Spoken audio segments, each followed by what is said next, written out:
ating pong pagsamba sa Diyos. Ano po? At ito ay sa pamamagitan naman po ng atin pong pakikinig, ano po, at pag-aaral ng mga salita ng ating Panginoon.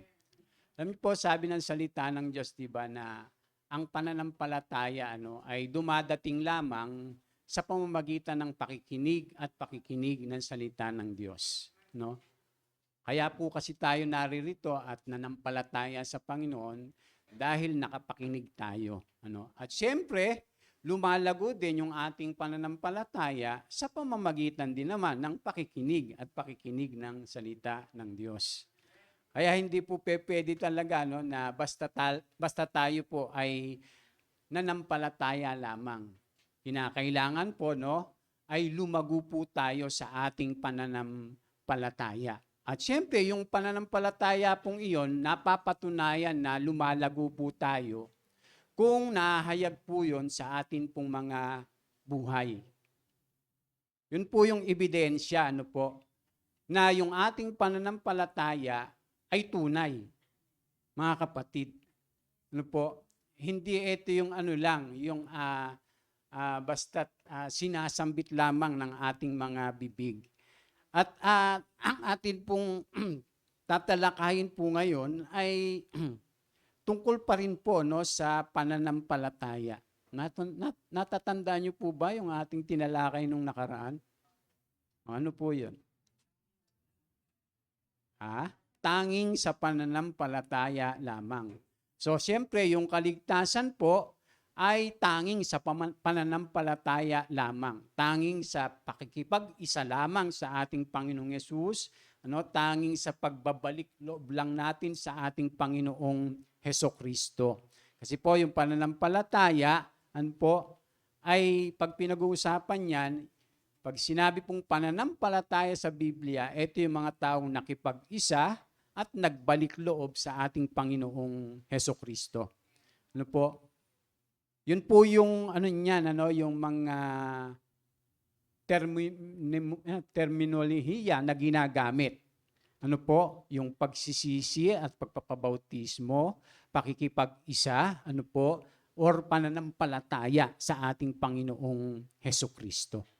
Pero paano napapatunayan po iyon na talagang tayo po ay may tunay na pananampalataya? Kaya nga ito po yung ating tatalakayin naman. Dahil hindi po lahat ng pananampalataya na sinasabi ng marami ay totoo o tunay. Parang yung halimbawa, yung may suot kang mukhang ginto, peki pala. Halimbawa lang yun. So hindi ibig sabihin, kung kumikinang ay ginto. Di ba? Hindi ko mo nagliliwanag, kumikintab, ay totoo. Parang ganun din po yung pananampalataya. Hindi pwedeng sinasabi lang siya na ay basta ako ay may pananampalataya. Kaya nga po ating pag-uusapan yung totoong pananampalataya o tunay na pananampalataya. Kung talagang totoo, yung mga taong iyon ay nakipag-isa at nagbalik loob sa ating Panginoong Hesukristo. Hindi pwede po na wala pong bunga yon o ebidensya. Yung mga tunay na nananampalataya. At ang atin pong teksto na gagamitin ay yung Santiago 2:14 hanggang 19. Sige, sabay-sabay po nating basahin ito, ng pinakamalakas. 1, 2, 3. Mga kapatid, ano ang pakinabang kung sabihin ng isang tao na siya'y may pananampalataya, ngunit hindi naman niya ito pinapatunayan sa gawa? Maililigtas ba siya ng ganung uri ng pananampalataya? Kita niyo po Ang linaw po, na hindi lahat ng pananampalataya ay nagliligtas. Pero yung iba, sinasabi nila, ay pastor, ang tinutukoy dyan yung aktibong pananampalataya. Tama po, Kaya nga po yung tunay na pananampalataya ay aktibo. At yun yung nagliligtas na pananampalataya. Hindi basta't pananampalataya lamang. Kaya sabi doon sa verse 15, 1, 2, 3, halimbawa, may isang kapatid na walang maisuot at walang makain. Kung sabihin ninyo sa kanya, patnubayan ka nawa ng Diyos, magbihis ka't magpakabusog, ngunit hindi naman ninyo siya binibigyan ng kanyang kailangan, ano ang silbi niyon? Gayon din naman, patay ang pananampalatayang walang kalakip na gawa. 18, 1, 2, 3. Ngunit may nagsasabi, may pananampalataya ka at may gawa naman ako. Ipakita mo sa akin kung paano maaaring magkaroon ng pananampalataya ng walang mga gawa at ipapakita ko naman sa iyo ang aking pananampalataya sa pamamagitan ng aking mga gawa. Sumasampalataya ka na ang Diyos ay iisa, di ba? Mabuti naman, ang mga demonyo man ay sumasampalataya rin at nanginginig pa. Antindi, no? Kaya hindi pwede na basta't sinasabi lang ng isang tao na siya talaga ay nanampalataya na o sumasampalataya sa ating Panginoon. Kaya nga meron pong halimbawa si Apostol Santiago, no?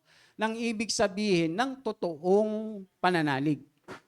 Yung tunay na pananampalataya o yung genuine, na pananampalataya sa Panginoon. At meron siyang mga halimbawa. Tapos ang masaklap pa nito, no, yung sinabi ni James, sumasampalataya ka sa Diyos. Totoo yan. Ang demonyo man ay sumasampalataya rin, nanginginig pa. So kaya kinakailangan, yung ating pananampalataya ay ilalapat natin doon sa sinasabi ng salita ng Diyos. Kailangan po nakaakma siya, nakalapat po siya. Kailangan libilado. Kumbaga, doon sa sinasabi ng salita ng Panginoon. Kasi pagka hindi naka-align, yung ating buhay doon sa sinasabi ng salita ng Diyos, ay parang yung pintulang yan, pag wala sa align, hindi yan lalapat. Ganon din po yung ating buhay pananampalataya. Kaya nga may mga halimbawa si Apostol Santiago, tapos ang matindi pa nga nun, ang ginawa niyang halimbawa na hindi totoo yung pananampalataya ay gaya dun sa pananampalataya ng demonyo. Kaya atin pong tatalakayin po ito mga kapatid. Ano po ang tunay na pananampalataya sa mata ng Diyos?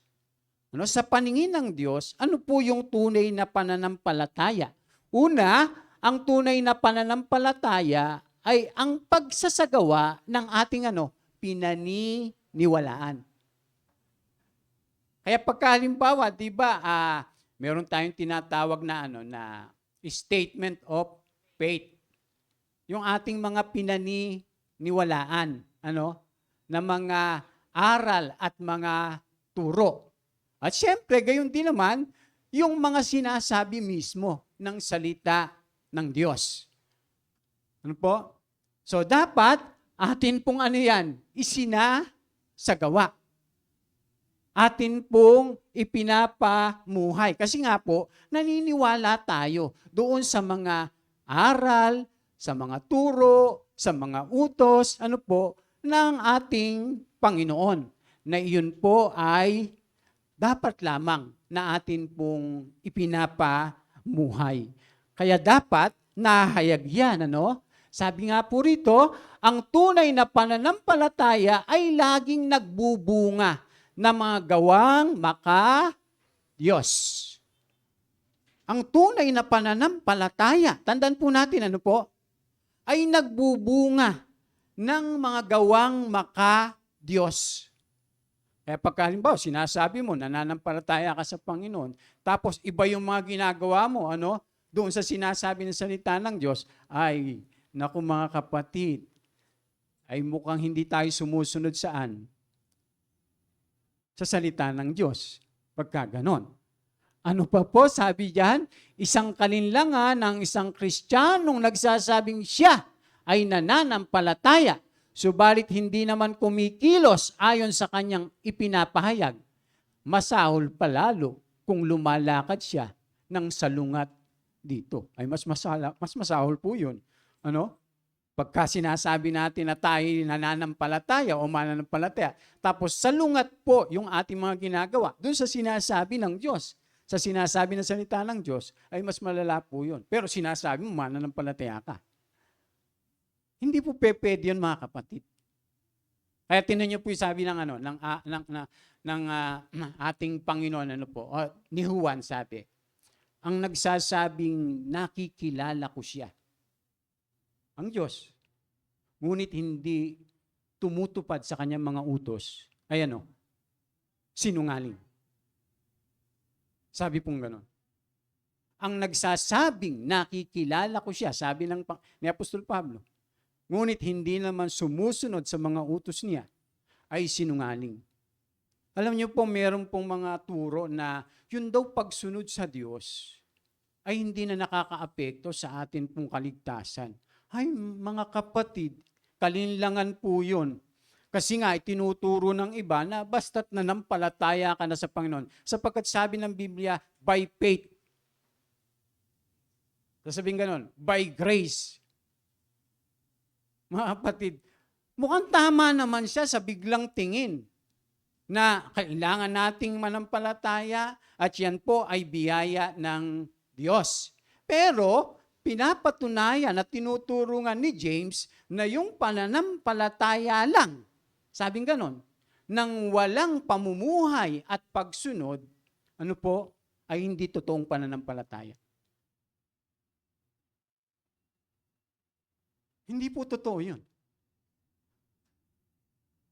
Kaya nagiging tunay lang siya, yung ating pananampalataya pagka nakikita sa ating mga ginagawa, mga kapatid.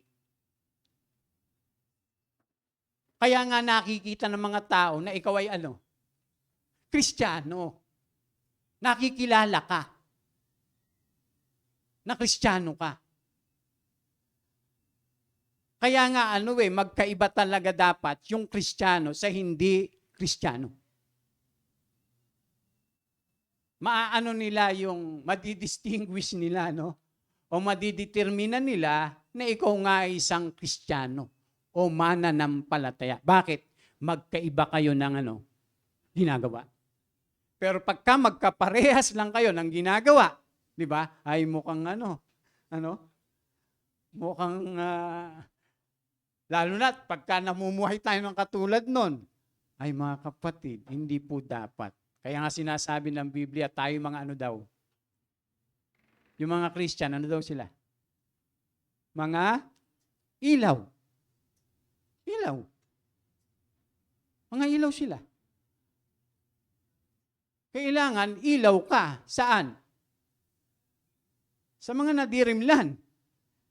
Pero kapag halimbawa, ikaw andap-andap or parang dilim din, anong pinagkaiba? Kaya sabi po ng Panginoong Jesus ganito, kapag ang bulag ang umakay sa kapwa bulag, parehas silang mauhulog sa hukay. Anong ibig sabihin nun? O nga, bakit sinabi ng Panginoong Jesus na kapag bulag ang umakay sa kapwa bulag? Anong ibig sabihin? Magkano lang sila? Parehas lang sila. Parehas lang sila. Pero pagka ikaw, ay nasa liwanag, siyempre pagka yung bulag ka totally, madilim. Di ba? Pero pagka nasa liwanag ka, tapos yung mga nasa paligid mo, nasa kadiliman, maaakay mo yon. Pero pag parehas lang kayo, ay parehas lang silang mauhulog sa hukay, mapapahamak. Kaya ang tawag po sa mga mananampalataya ay ilaw. Ilaw po. Ilaw ka ba? Ilaw ba tayo? Dapat po lamang, mga kapatid. Kaya nga po yung buhay na pananampalataya ay nahayag sa buhay, mga kapatid. Kaya sabi diyan, ito yung binibigyan diin ni Apostol Santiago sa mga Hudyong Kristiyanong naaakit pang gumawa ng mga bagay na labag sa pananampalatayang kanilang tinanggap at ipinapahayag. Kasi po yung mga Hudyo diyan, yung parang dahil nagdarana sila ng yung pag-uusig, parang gusto nilang maghimagsik. Parang gusto na nilang labanan yung nang-uusig sa kanila. Gumanti na sila. Parang ganon. Kaya si Apostol Santiago, sinulatan sila na hindi ganon, yung buhay ng mananampalataya. Dapat, naiiba talaga. At dapat, umaayon siya doon sa sinasabi ng salita ng Diyos. So, saan inihalin tulad ang patay na pananampalataya? Sabi rito, yung walang silbing panalangin at hiling. Yung patay po na pananampalataya ay inihalin tulad sa walang silbing panalangin at hiling. Tingnan niyo po babasahin natin, isa-isahin natin.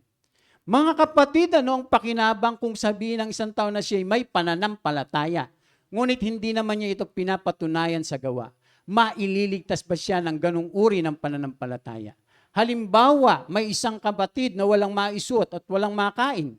Tapos ipagdadasal mo ngayon. Diba? Ipapanalangin mo. Tapos sasabihin mo, kung sasabihin niyo sa kanya, patnubayan ka ng Diyos. Anong gano'n? Patnubayan ka ng Diyos. At sabi, magbihis ka't magpakabusog. Ngunit hindi naman niyo siya binibigyan ng kanyang kailangan, ano ang silbi niyon? Ganun din naman, patay ang pananampalatayang walang kalakip na gawa. So kaya tayo, halimbawa, tayo ay hihiling, tayo ay mananalangin. Halimbawa, sa isang kapatid, dahil halimbawa, wala siyang makain, wala siyang maisuot. Tapos, ipagdadasal lang natin nang wala tayong ginagawa. So, patay yun, mga kapatid. Kaya nga kung halimbawa, may mga kapatid tayo nangangailangan at kung ano yung pwede nating magawa para sa kanila, ginagawa natin. Pero tandaan po natin, hindi pura lamang yan sa atin, kundi din dun sa mga nangangailangan. Tingnan niyo po Halimbawa, nangangailangan po tayo. Wala tayong ganito, ganire. Aasa ka lang ba doon sa mga kapatid? Tapos magpe-pray ka ngayon. Lord, pagpalain mo ko. Lord, pagkalooban mo ko ng ganito. Tapos hindi ka hindi ka nagtatrabaho, hindi ka kumikilos. Mga kapatid, parehas po yun. Ganun din. Nagiging patay din ang iyong pananampalataya. Ay dahil kung ganun lang yung gagawin natin, abay wala nang gagawin yung iba. Haasa na lang. Para ng sino yun? Si Juan Tamad. Katamaran na yun. At labag din yun sa pananampalataya. Dahil sabi ng salita ng Diyos, huwag niyong pakainin ang mga tamad.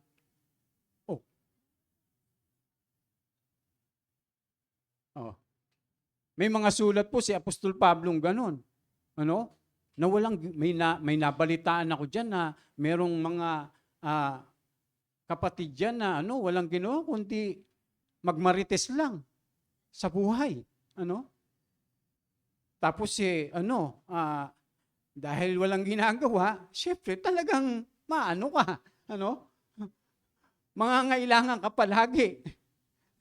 Dahil di ka naman nagtatrabaho Kaya kahit anong hiling, dalangin, kahit ang Diyos ay pwede kang pagpalain naman, kung hindi ka talaga gagawa at kikilos, mga kapatid man natin yan o tayo man yan, ay magiging patay yung tinatawag na pananampalataya.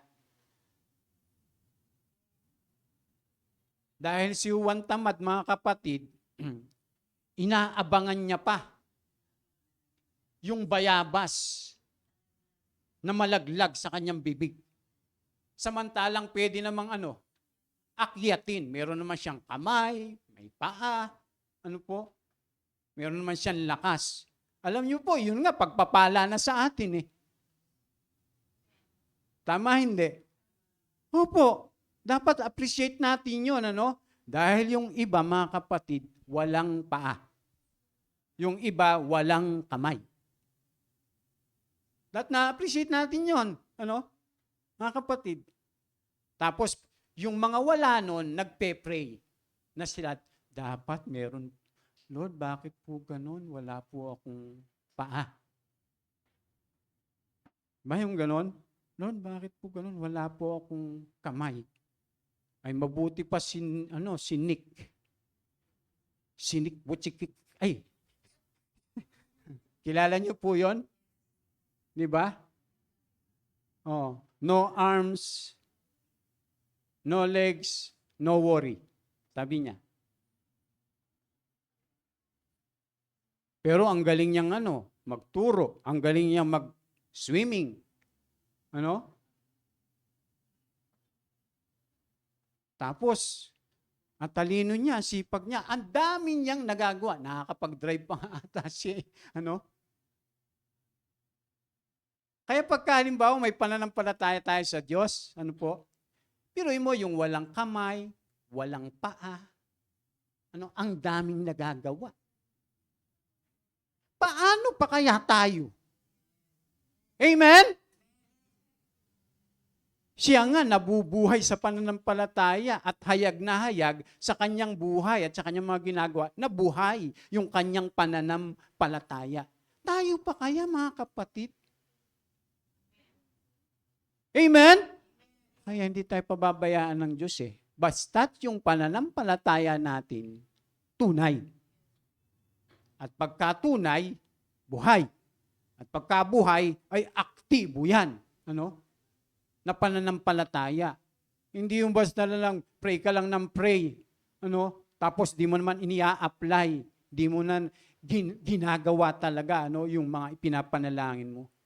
Parang yung mga estudyante lang, di ba? Magdadasal, Lord, sana po, all correct po ako sa exam ko. Di ba? Parang ganon. Di ba? Tapos, di ka nag-aaral. Di ka nagbabasa. Di ba?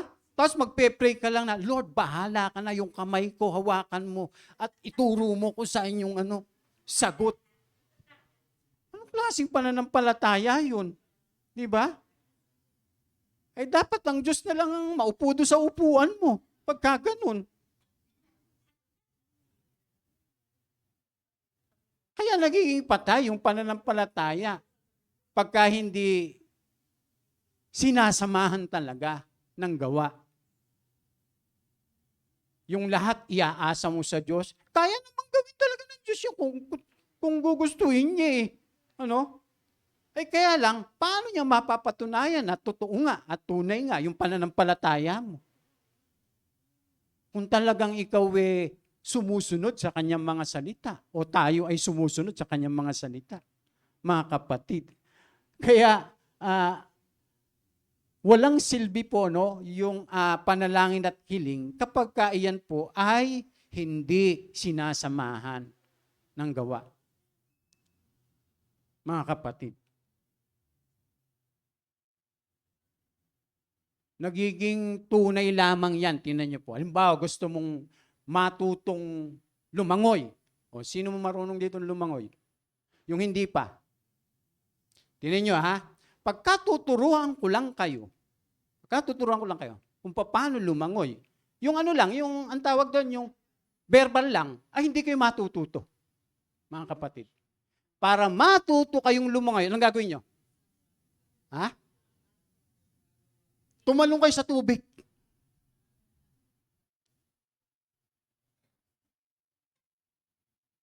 Tumalong kayo sa tubig, mga kapatid. Sigurado mamadali ka eh. Pag hindi ka marunong lumangoy, matututo ka. Magkakaganon ka eh. Papracticein mo yun eh. Pinapractice po yun. Hindi po yun basta na lang sinasabi ng mga coach na ganito, yung kamay mo, may pag-ganun-ganun ka. Oh. Ganun. Yung kamay, paa mo, igaganun-ganun mo. Oh. Pero pagka yung verbal lang yun, dito lang natin yung gagawin, hindi po yun mangyayari. Dapat yun, pupunta ka mismo sa tubig, tsaka mo i-apply. Kailangan mo talagang trabahuhin para matuto kang lumangoy. Ganun po yung dapat. Ganun po yung pananampalataya. Hindi po yun basta't iniisip lang, naninindigan ka lang basta sa kanyang mga salita, ay hindi po. Yun po ay kinakailangang i-apply at pamuhay. Ano pa po yung halimbawa, sabi diyan, yung walang silbing paniniwala. Bakit walang silbi? Kasi nga sabi ng Biblia, ngunit may magsasabi o nagsasabi, may pananampalataya ka at may gawa naman ako, ipakita mo sa akin kung paano maaaring magkaroon ng pananampalataya nang walang mga gawa. At ipapakita ko naman sa iyo ang aking pananampalataya sa pamamagitan ng aking mga gawa. Sumasampalataya ka ng Diyos sa iisa, di ba? Mabuti naman ang mga demonyo man ay sumasampalataya rin, nanginginig pa. Alam niyo po, pagka yung talagang tayo po ay nananalig at nananampalataya sa ating Panginoong Jesucristo, hindi pwede talaga na pinaniniwalaan lang natin yung sinasabi niya.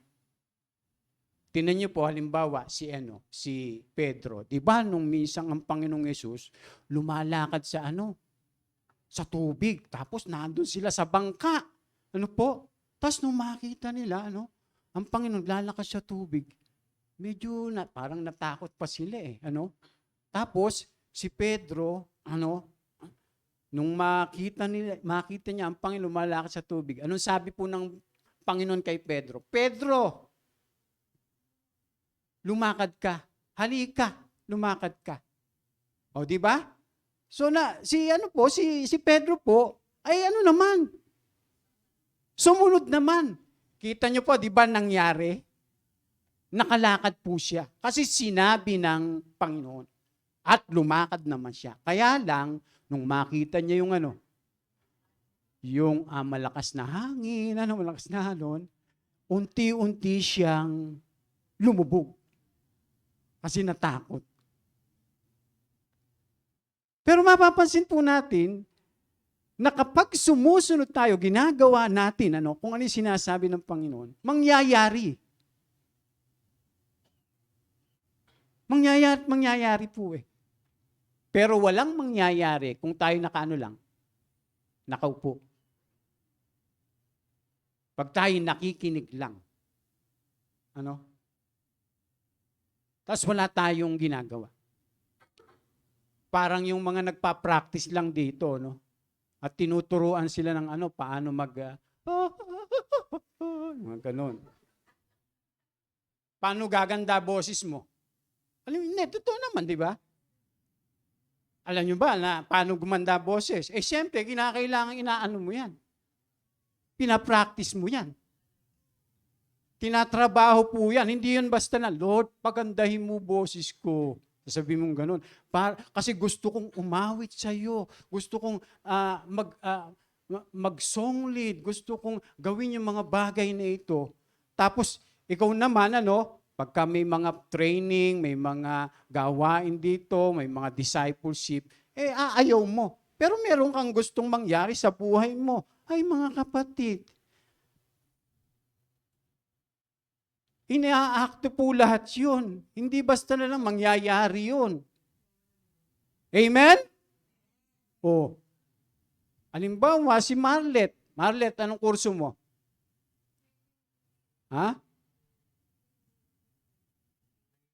Railway engineering. Anong ginawa niya? Di ba nag-aaral siya? Natapos mo na.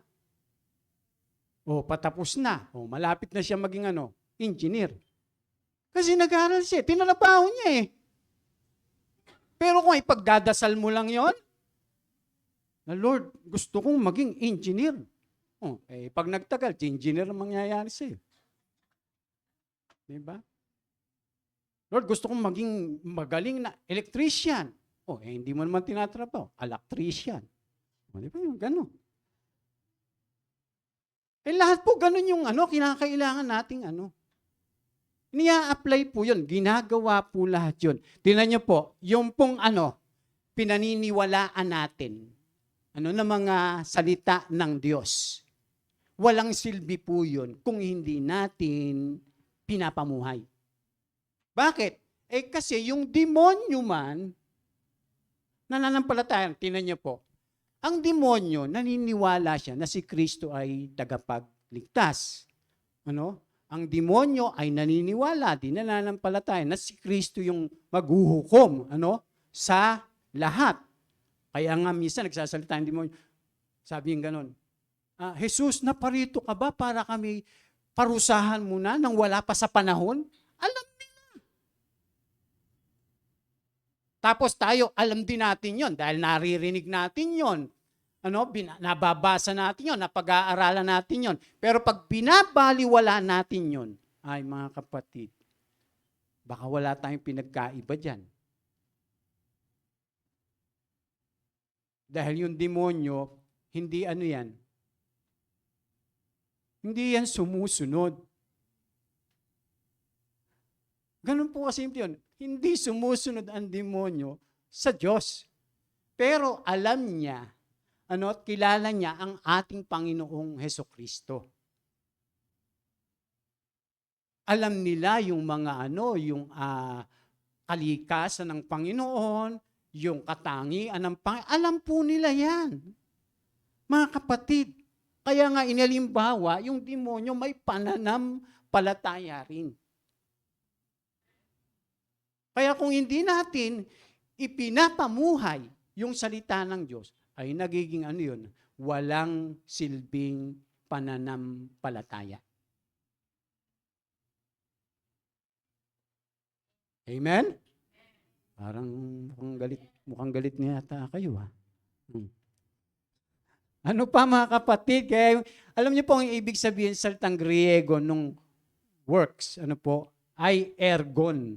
Ang ibig sabihin niyan, mga gawang inaasahan sa isang bagay o tao upang maisakatuparan ang layunin o tungkulin sa pagkalikha nito.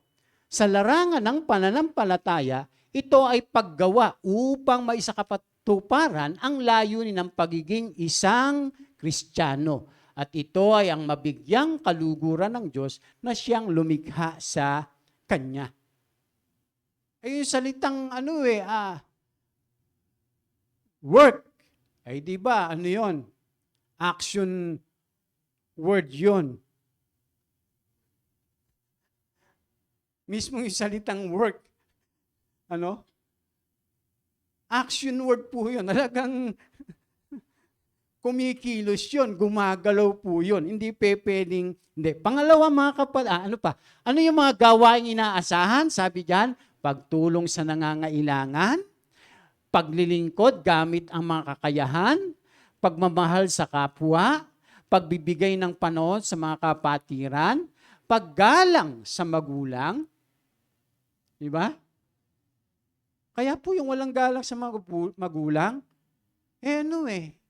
hindi totoo yung pananampalataya. Bakit? Alam mo naman yung salita ng Diyos na dapat ang mga magulang iginagalang, nirerespeto, ang sabi pa nga, pinaparangalan. Mga kapatid, tingnan niyo po sa Bible po mga kapatid ganito. Children, honor your father and mother. Not just obey. Ang sabi, honor. Diba ang laki ng kaibahan? Yung ibang mga anak, kung sagot-sagutin yung kanilang mga magulang, mga kapatid ganito, mga kabataan, kahit pa yung mga magulang natin ay hindi matitino, hindi mababait. Ayun, sabi niya, walang kwenta raw. Hindi ako nagsabi nun. Pero ang utos sa Biblia, igalang pa rin sila. parangalan pa rin sila. Hindi sinasabi sa Biblia na, mga anak, sundin niyo yung magulang niyo mababait, ha? Yung hindi mabait, abay, patulan niyo.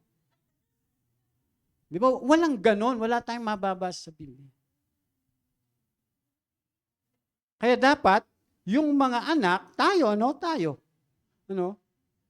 kung ano yung magagawa natin para sa ating mga magulang, kahit ganon pa sila, lalo na kung iyon nakalulugod sa Diyos, gawin natin. Amen? Amen! Ayaw sumagot nung iba eh. Kinokontra yata. Hindi po mga kapatid. Napakalaki ng ginawa ng ating mga magulang para sa atin.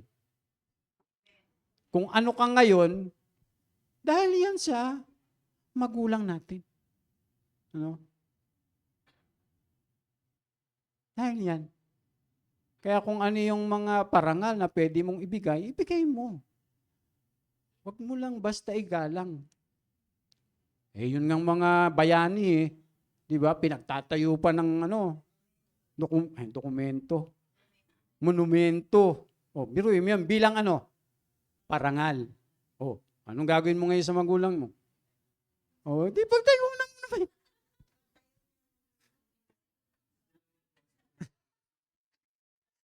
Maniwala po kayo mga, tama ba yung sinasabi ko? Hindi.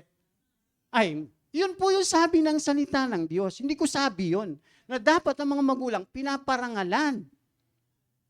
Kahit ano pa sila, kahit sino pa sila. Sasabihin na, pastor, bakit ganon? Sinabi nga ng Biblia na mga magulang. Sabi ng Biblia, di ba ganito? Huwag niyong ibuyo sa paghihimagsik ang inyong mga anak. Di ba? Ganun po yung naman sa mga magulang, ang sabi. So, balance siya, di ba? Pero kung ikaw, anak ka, at Kristiyano ka, sabi mo sinasabi mo, Kristiyano ka, mananampalataya ka. Kahit pa yung mga magulang ninyo, magulang natin, ay may masamang ginawa sa atin, alam niyo po ang dapat gawin natin? Parangalan pa rin sila. Kasi bakit? Mga ano na tayo? Kristiyano na. Malaki po ang kaibahan nun. Kung mananampalataya ka at hindi ka mananampalataya, baka maintindihan ko pa. Hindi ka kasi mananampalataya. Pero pag sinasabi mo na mananampalataya ka, tapos hindi mo ginagalang, pinaparangalan ng magulang, ay, mukhang, ewan ko kung namumuhay ka doon sa utos ng Diyos.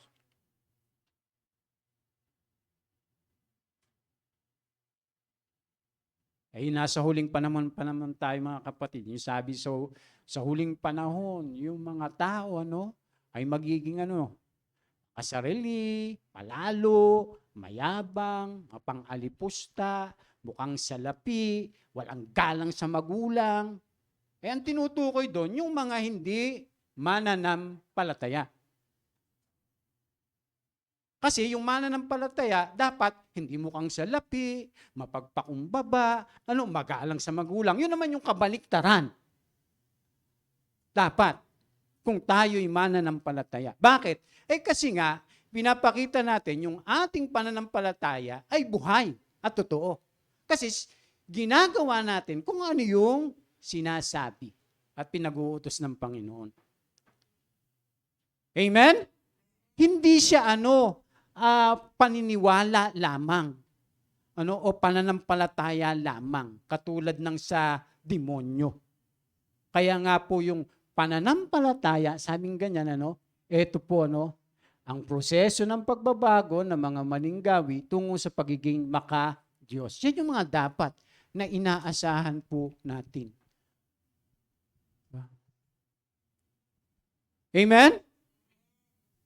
Nakalimutan kong i-welcome. Nandito pala siya. Umuwi na pala.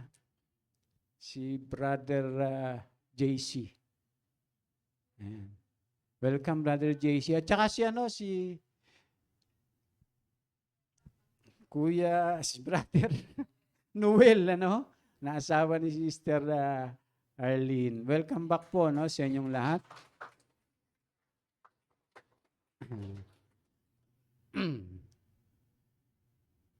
Size 41 yung ano ko eh. Ay.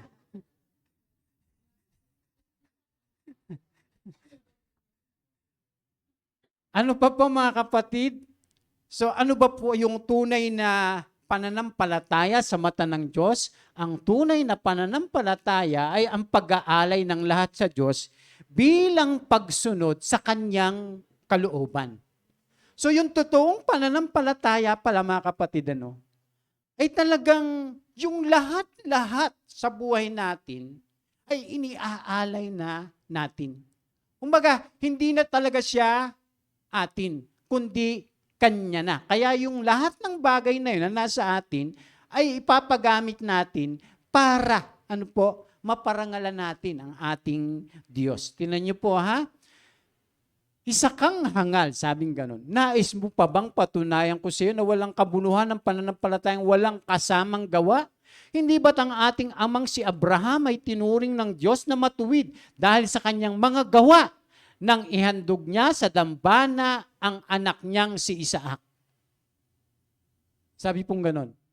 Dito ay makikita mong magkalakip ang kanyang pananampalataya at mga gawa at naging ganap ang kanyang pananampalataya dahil sa kanyang mga gawa. Mga kapatid, kaya anong sabi diyan? Natupad ang sinasabi sa kasulatan. Si Abraham ay sumampalataya sa Diyos at dahil dito, siya'y tinuring ng Diyos bilang matuwid at tinawag siyang kaibigan ng Diyos. Diyan ninyo makikita na itinuturing na matuwid ang isang tao dahil sa kanyang mga gawa at hindi dahil sa pananampalataya lamang.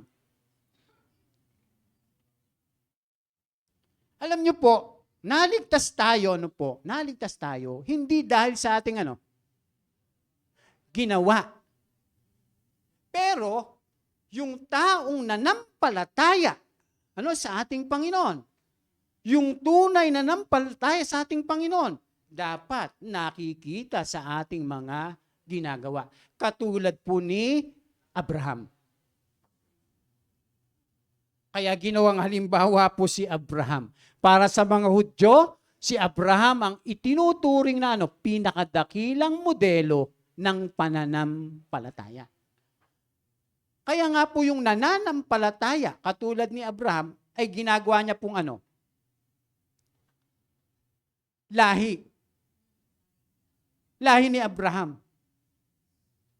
Dahil nanampalataya siya, katulad ng pananampalataya ni Abraham. Nagiging anak tayo ni Abraham, spiritually, dahil sa ating pananampalataya. Pero yung mga Hudyo nga, lahi ni Abraham talaga yan, physically Pero hindi kinikilala ng Diyos yung iba sa kanila, yung marami sa kanila, dahil nananampalataya lang sila, pero hindi sumusunod. Katulad ng pagsunod ni Abraham. Kaya po si Abraham, ang ginawang halimbawa, siya ay ama sa kanila at ang pinakamahusay na ehemplo na dapat tularan. Ito yung dahilan kaya siya ang ibinigay na halimbawa ni Apostol Santiago upang ilarawan ang pananampalatayang may kalakip na gawa. Tingnan niyo po, ano po yung pananampalatayang meron si Abraham? Pananampalatayang handang ialay sa Diyos ang biyayang ipinangako sa kanya, ang anak niyang si Isaac, na kung saan ang katuparan ng pangako ay matutupad. Kaya sabi po ng salita ng Diyos, nang subukin ng Diyos si Abraham, tanong, sinusubukan ba tayo ng Diyos? Yes. Inaalaw niya ba yung mga pagsubok? Yes. Kaya nga kahit ito ang sabi, nang subukin ng Diyos si Abraham, pananampalataya din ang nag-udyok sa kanya na ialay si Isaac bilang handog sa Diyos. Buong puso niyang inihandog ang kaisa-isa niyang anak. Gayong ipinangako sa kanya ng Diyos na kay Isaac magmumula ang magiging lahi niya. Naniwala siya na kaya ng Diyos na bumuhay ng patay, kaya't sa patalinhagang pangungusap na ibalik nga sa kanya si Isaac mula sa mga patay. So yung pananampalataya, ay talagang iniaalay.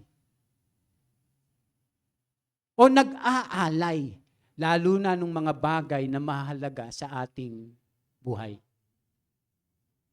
Alam niyo po ba na yung mahalaga sa ating buhay, pag hindi natin naiaalay, yun po yung nagiging Diyos, sabi ni nagiging parang Diyos natin yun. Tapos, yun yung naging dahilan para hindi tayo makasunod sa Diyos. Pero kay Abraham, hindi eh. Alam niyo po, napakahalaga ni Isaac sa kanya. Bakit? Nag-iisa po yun. Tapos, nangako ang Diyos kay Abraham na sa pamamagitan ni Isaac, niya pararamihin ang kanyang lahi.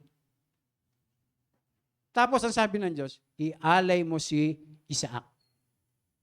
Hindi sinabi ni Abraham, time sa, Lord.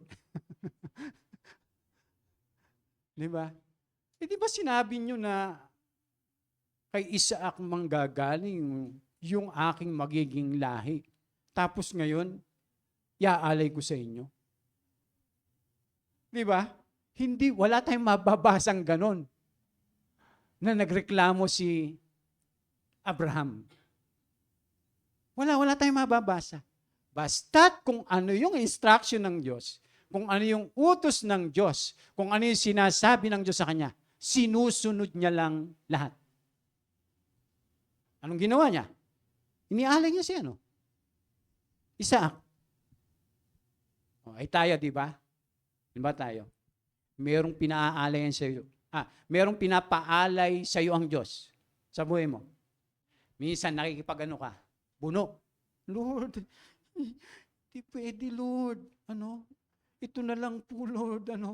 Minsan nakikipagbuno tayo. Tapos yun yung palagi ang naging hadlang para makasunod tayo sa Kanya. Ay pagka hindi nyo ginawa yon, maniwala po kayo, laging iyon ang magiging hadlang sa atin. Pero subukan nyo pong ialay.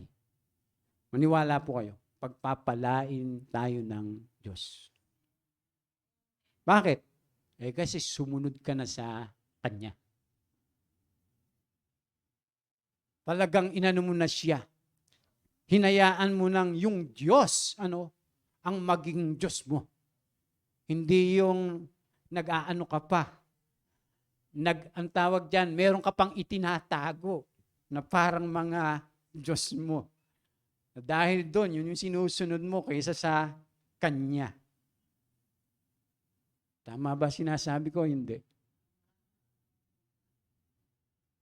Marami pong ganyan ngayon. Kaya sabi ng Panginoon, hindi kayo pwedeng maglingkod sa dalawang Panginoon. Iibigin niyo yung isa, at tatalikdan niyo yung isa. Mga kapatid, kaya mahalaga po na tumulad tayo kay Abraham. Dapat yung lahat-lahat, na pinapahalagahan natin ay atin pong ialay. Sabi pong ganyan, so ano yung patunay ng pananampalatayang ganito? Sabi diyan, yung pagkilala na ang lahat ng ating natanggap at tinatanggap na pagpapalay mula sa Diyos at hindi mula sa ating sarili lamang na lakas at sikap.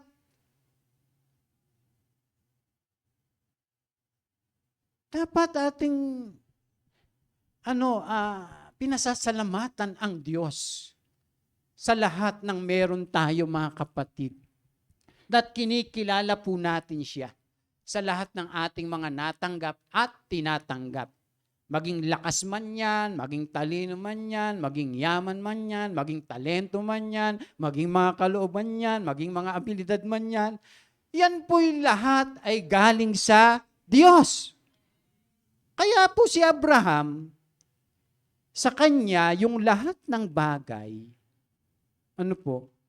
ay pinagpapasalamat niya. Tapos hindi siya takot kapag inuutos ng Diyos na ibigay niya, hindi siya takot na ialay din.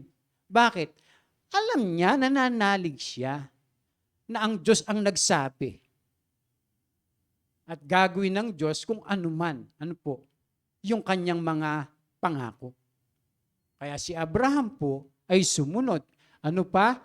Yung tunay na pananampalataya, ano po ay ganito, yung pagtatama ng mga pinahahalagahan natin sa buhay, sa ating mga ginagawa at pinapangarap. Di ba, minsan tayo yung ating mga pinapahalagahan. Ano? Minsan namamali tayo. Tapos yung pinapangarap natin, minsan namamali din tayo. Minsan yung pinapahalaga natin, di yung mahalaga sa Diyos. Yung mahalaga naman sa Diyos, yung hindi natin pinapahalagahan. Yung pangarap natin sa atin lang. Pero ang tanong, kalooban ba ng Diyos yun? Diba? Ano pa po mga kapatid, pag-aalay ng lahat ng minamahalaga natin sa buhay sa pamamagitan ng paglilingkod ng mga ito sa Diyos bilang pagsunod sa kalooban niya. Kaya dapat ialay natin katulad ng ginawa po ni Abraham. Lahat sa buhay natin ay ialay natin.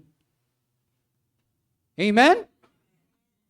Yung oras natin, hindi atin yan. Ialay natin sa Kanya. Yung araw natin, di ba? Hindi atin yan. Kanya yan. Ialay natin sa Kanya. Baka sabi niyo, Pastor, lagi na lang ba tayo magsasama-sama dito? Ganun ba yun? Hindi. Dapat, araw-araw sa buhay natin, ay napaparangalan natin siya. Kung talagang iaalay natin yung lahat sa buhay natin, ano man yan, maniwala po kayo, mapaparangalan natin ang Diyos. At pinaparangalan natin ang Diyos. Hindi yung linggo ngayon, kay Lord. Sasabi mo gano'n, di ba? Teka, kinakailangan ko. Pero pag Lunes na, Martes, Miyerkules, Huwebes, Biyernes, ano po yung ating mga ginagawa? Nakapagbibigay ba ng karangalan sa Diyos? Sabi nga ng salita ng Diyos, anuman ang inyong ginagawa, gawin ninyo sa ikaluluwalhati ng Diyos. O pagkalinggo lang ba yun? Paglinggo lang ba yun? Ay, hindi po mga kapatid. So, ibig sabihin, kapag yung lahat sa buhay natin ay ating iniaalay sa Kanya, sigurado lahat ng ating ginagawa ay makapagbibigay ng parangal sa ating Panginoon. Amen? Ayan po yung pangalawa mga kapatid. Ano po yung tunay na pananampalataya para sa Diyos? Una, ang tunay na pananampalataya ay ang pagsasagawa nito o ayon sa pinaniniwalaan. Pangalawa, ang tunay na pananampalataya ay pag-aalay ng lahat sa Diyos bilang pagsunod sa Kanyang kalooban. At pangatlo, ang tunay na pananampalataya ay pagtataya ng buhay para sa Diyos upang maiganap ang Kanyang mabuting layunin. So itataya natin yung ating buhay sa Panginoon.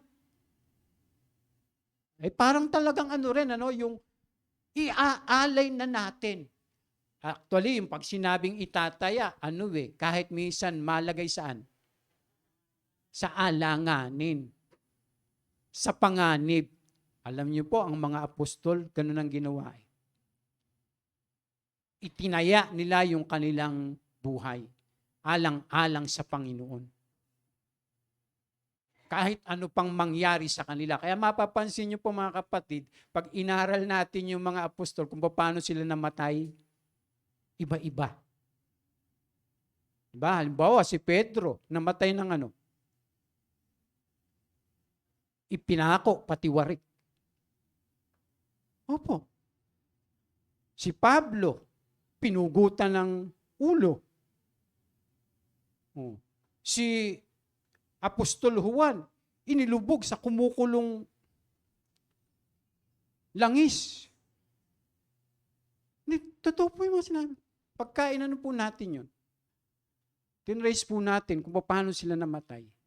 Inilagay nila yung buhay nila sa alanganin. Tayo, hindi naman nalalagay dun . Yung pagsunod natin sa Panginoon, hindi naman nalalagay. Sabi nga ng Biblia, hindi pa nga dumadating sa pagdanak ng dugo. Yung pagsunod natin sa ating Panginoong Jesus. Hindi pa. Hindi pa nangyayari yun. Ano nang dumadating sa atin? Ha? Minsan yun, yung wala tayong ano. Sasabihin mo, Pastor, di ako a-attend. Wala kasi akong maisuot. Pero mo, yun lang, di ka maka-attend. Wala po kasi akong bagong ganito, ganire. Yun lang, hindi ka maka-attend. Eh samantalang yung mga apostol, yung buhay nila, inialay nila. Tapos yung mga ganung mga bagay lang, hindi mo na magawa para sa Diyos. Ang babaw mo naman, Teng.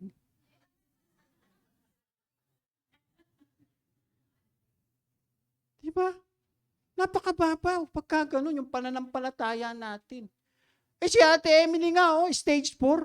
Pero naandyan, kita nyo. Amen? Ay tayo. Ano lusog-lusog natin? Pero si Ate Emily, stage 4. Pero ayan, naglilingkod. Nagseserve. Baka kung sa atin niya sabi, Pastor, ayoko na kasi ganun, ganire. Mga kapatid, napakababaw pagka ganun. Kaya wag nating idadaylan. Pastor, hindi ako nakapaglaba wala akong isusot. Ay, naman ba naman mga kapatid yan?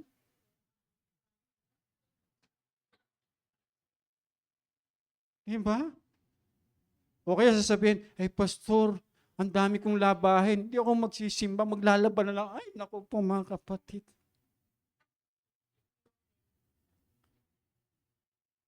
Kasi pag araw ng linggo ko nakapaglalaba, hindi laban mo ng Sabado ng gabi. Ang dami mong katwiran. Baka pag lalo na ang Diyos ang kaharap mo habang naglalaba ka, baka ano pinaggagawa mo dyan? Araw ko, baka huranin ka ni Lord dito. Pagka ganun. Kaya napakababaw yung mga nangyayari sa atin mga kapatid. Hindi pa katulad. Ito po, meron pong halimbawa tayo. Inilagay niya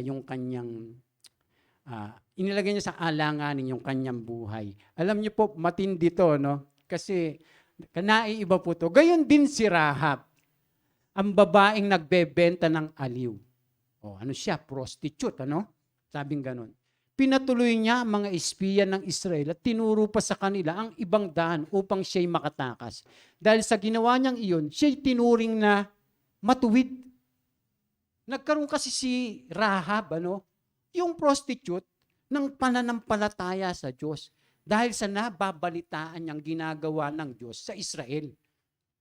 Kaaway nila to, no?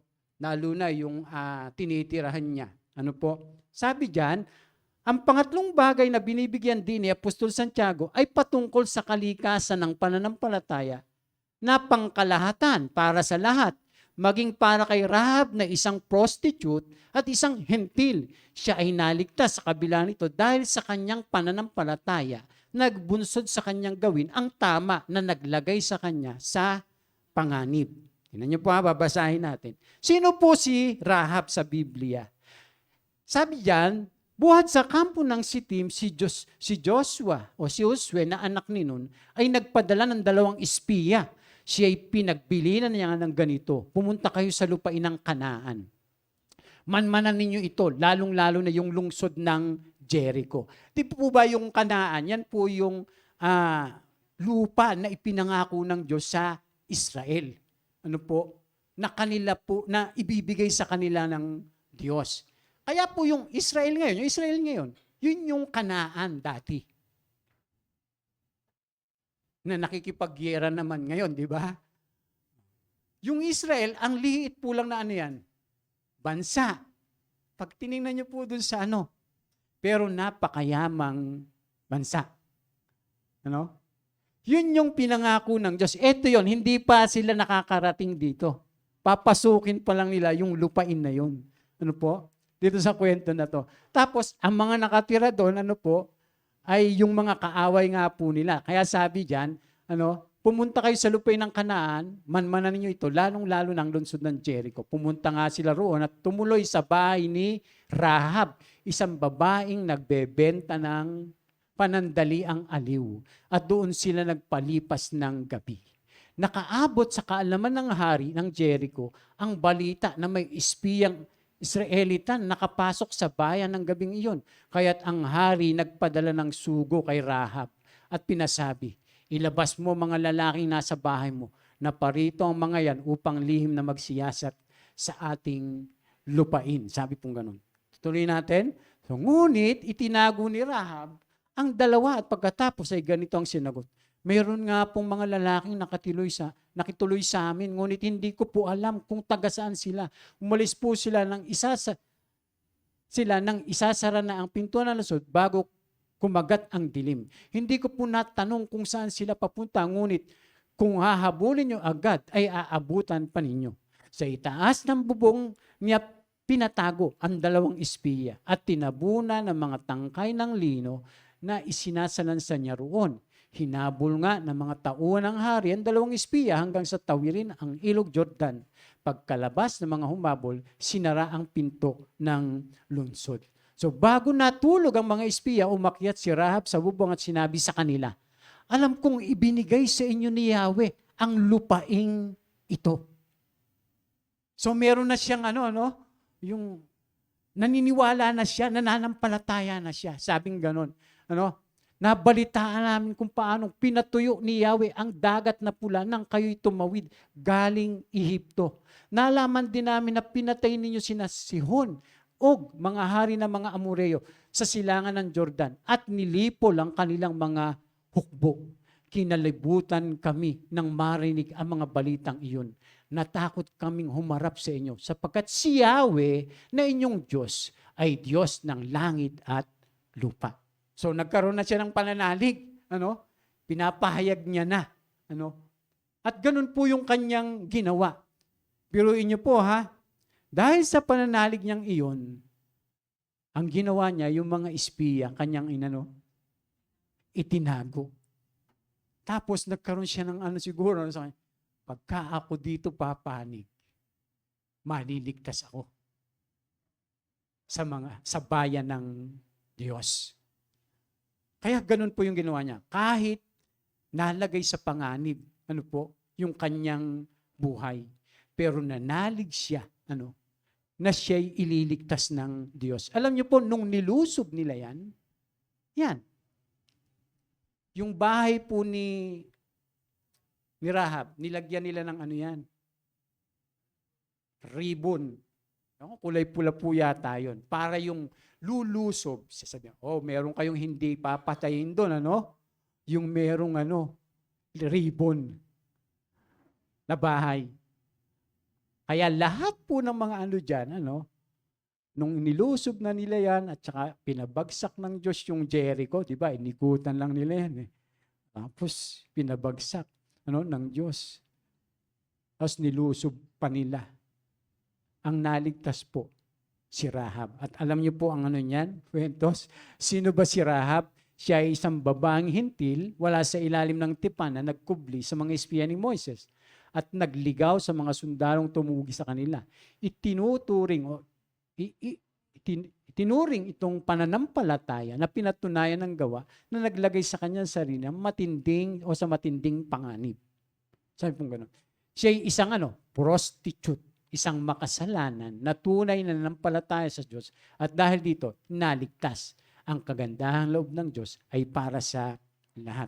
So ibig sabihin, si Rahab po ay nagbalik sa Diyos. Nagsisi siya. Pumanig siya sa bayan ng Diyos. Sa Israel. Kaya pag pinag-aralan po natin yung pong kasaysayan kay Rahab, siya ay sinapi ng Diyos sa angkan ng Panginoong Hesus. Kasi nanirahan na si Rahab kasama ng bayang Israel. Tapos, ang sabi diyan, siya'y sinapi ng Diyos sa angkan ng Panginoong Hesus na ayon sa tala ay pinangalan ng ina ni Boaz. Alam niyo po yung si Boaz, yun po yung pinagmulan ng lahi ng ating Panginoong Hesukristo. Kaya si Rahab po, kahit na siya'y ganon, prostitute, nagbebenta ng aliw, pero nung siya'y nanalig sa ating Panginoon, nagbalik sa ating Panginoong Diyos, iniligtas siya ng Panginoon. At ang matindi pa nun, ginamit pa siya ng Diyos. Ano po? Para maipanganak din po yung tagapagligtas. Kaya si Rahab po, yung kanyang buhay, mga kapatid, kahit alam niyang parang nasa panganib, pero dahil nanalig siya sa Diyos, hindi siya pinabayaan ng ating Panginoon. Amen? So, naku, nawala na. So ano yung patunay ng pananampalatayang ganito?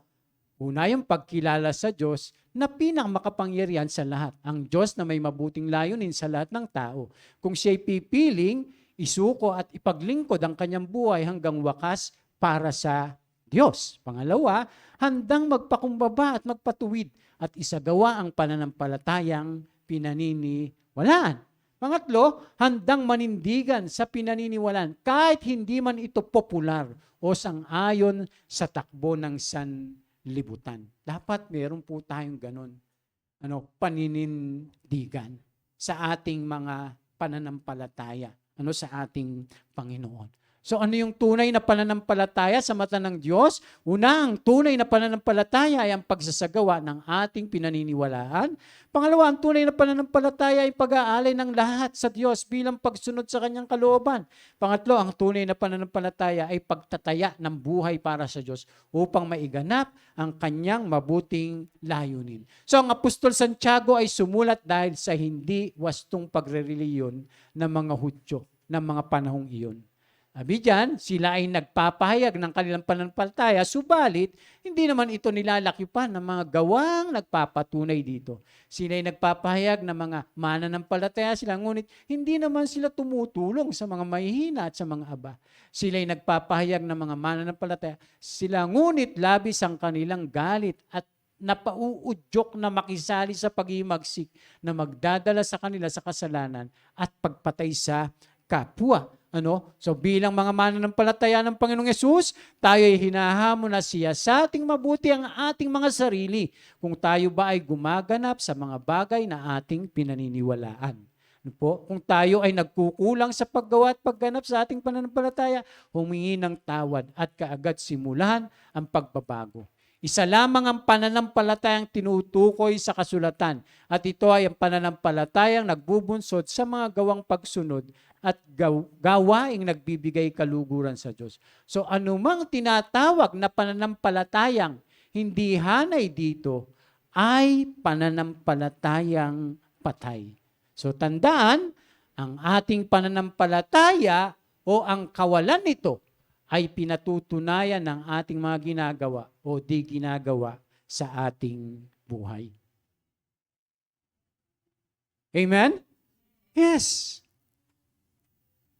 Napapatunayan yung ating pananampalataya dun sa ating mga ginagawa. At dun din sa ating mga hindi ginagawa. Amen po mga kapatid? Kaya tandaan po natin, hindi pwedeng nananampalataya lang tayo. Kundi tayo'y namubuhay din naman ayon sa sinasabi sa atin ng salita ng Diyos. Palakpakan po natin ang ating Panginoon. Maraming salamat po at pagpalain.